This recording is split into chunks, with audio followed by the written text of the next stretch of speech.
எவ்வளவு பெரிய வசதியான வாழ்க்கையா இருந்தாலும் எல்லாத்தையும் உதறி தள்ளிட்டு உங்களுக்காக மட்டுமே வந்திருக்கிறேன். உங்களுக்காக நன்றி கடன் செலுத்துறதுக்காக மட்டுமே வந்திருக்கிறேன். எல்லா வழிகளையும் தாங்கிக்கிட்டு உங்களுக்காக மட்டுமே வந்திருக்கிறேன். ஒரு நாளும் பொய் சொல்லி உங்களை நான் ஏமாத்த மாட்டேன்.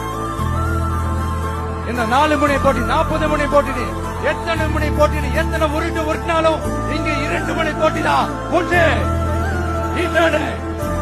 ஒன்னு டிவிகே, இன்னொன்னு டிஎம்கே. மக்கள் விரோத ஆட்சி நடத்துற ஸ்டாலின் சார் வேணுமா, மக்களை நேசிக்கிற விஜய் வேணுமா? அவ்வளவுதான் இந்த தேர்தல்.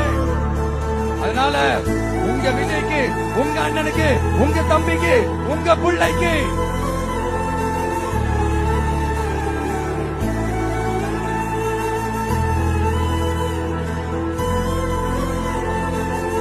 ஒரே ஒரு வாய்ப்பு கொடுங்க.